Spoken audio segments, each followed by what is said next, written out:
Hi, I'm Aparnav Sharma and welcome to the News Radar. The Indian government has unveiled 45 trillion rupees of spending budget for next fiscal year starting from April to boost economic growth, while aiming to lower fiscal deficit before elections which is due next year. Today we have with us Mr. Yogesh Puri, who is a taxation expert. So let us know about budget. Sir, जो budget announce हुआ है उसमें common man को लेके क्या? देखिए, common man के लिए सबसे पहले हम स्लैब की ही बात करेंगे। जो कॉमन मैन के लिए अभी स्लैब अनाउंस हुआ है, मेरे हिसाब से बहुत ही अच्छा स्लैब है। 3 लाख तक नील टैक्स रहेगा अभी कॉमन मैन को। 3 to 6 लाख तक 5% का टैक्स रहेगा और 6 to 9 लाख में ये 10% का टैक्स रहेगा और 9 to 12 लाख में 15% का टैक्स उनको देना पड़ेगा। 12 to 15 लाख पे ये आपको टैक्स देना पड़ेगा 20% में, और ever 15 as it is tax रहेगा। 30% का टैक्स पहले भी था, अभी भी रहेगा एवर 15। स्टैंडर्ड डिडक्शन जो सैलरीड हैं और पेंशनर्स हैं इनके लिए बहुत ज़्यादा इंपॉर्टेंस रखती है। ये गवर्नमेंट ने 52,500 की अनाउंस की है, स्टैंडर्ड डिडक्शन रहेगी।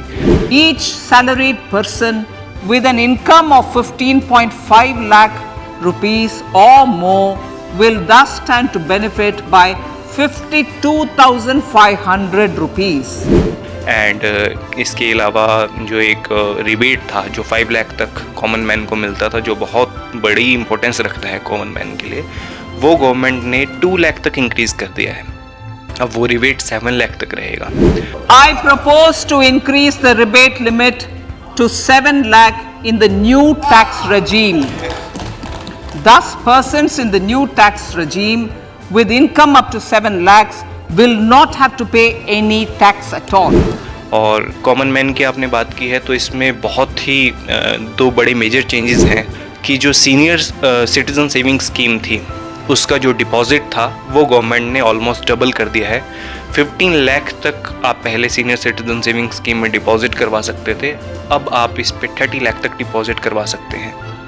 इसके अलावा जो सीनियर सिटीज़न या यूँ कह लीजिए कुछ एक हाउसेस जो मिडिल क्लास हैं वो मंथली इनकम सेविंग स्कीम्स से अर्न करते थे, इंटरेस्ट अर्न करते थे, लेकिन उसमें भी डिपॉजिट की एक कैप थी जो कि 4.5 लाख तक थी।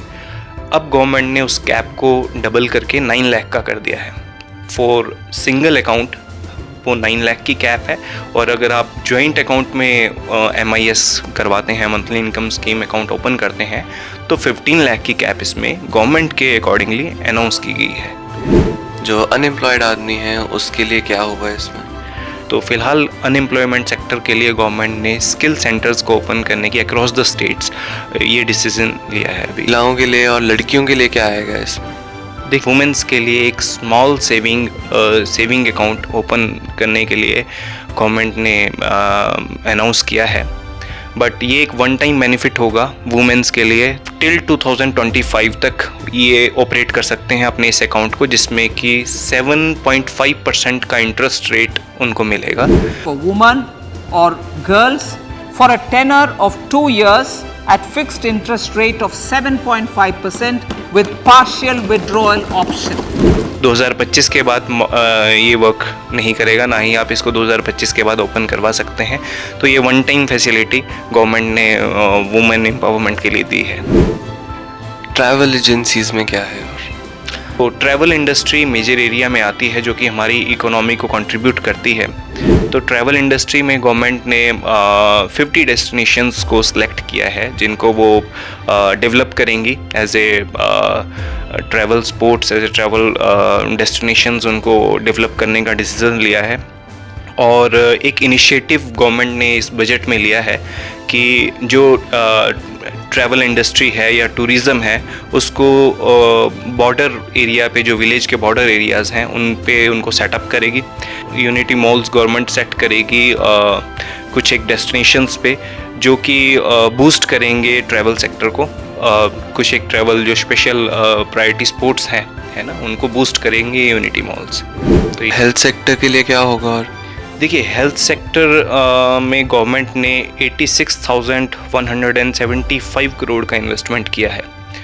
तो ये जो इन्वेस्टमेंट है एक काफ़ी बड़ा इन्वेस्टमेंट है, और आई थिंक कि आप होप कर सकते हैं कि इतने बड़े इन्वेस्टमेंट को लेकर जो हेल्थ स्कीम्स हैं, जैसे आयुष्मान भारत है, आपकी चाइल्ड वेलफेयर को लेके जो स्कीम है, चाइल्ड की हेल्थ से रिलेटेड जो सर्विसेज हैं उनकी स्कीम्स हैं, वो बहुत अच्छे से ग्रो करेंगी, इंक्रीज़ करेंगी, और आई थिंक वो स्कीम से अब बेटर सर्व कर पाएंगी हमारी सोसाइटी को।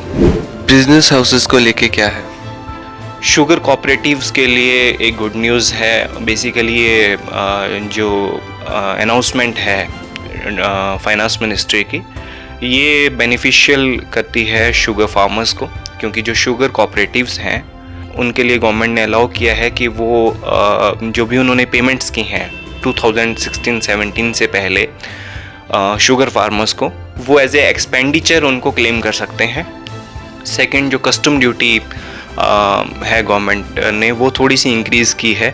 जो आपके सीड्स यूज़ होते हैं लैब ग्राउंड डायमंड्स को बनाने के लिए, उसमें कस्टम ड्यूटी गवर्नमेंट ने काफ़ी ज़्यादा डिक्रीज़ कर दी है। जो स्टार्टअप्स हैं जो इनकॉर्पोरेट हुए हैं या अभी होंगे टिल 2024 तक, सो वो स्टार्टअप्स अपने लॉसेस को कैरी फॉरवर्ड कर सकते हैं नेक्स्ट 10 ईयर्स तक। तो ये एक बहुत बड़ा बेनिफिट जाएगा जो बिज़नेस हाउसेस को जाएगा।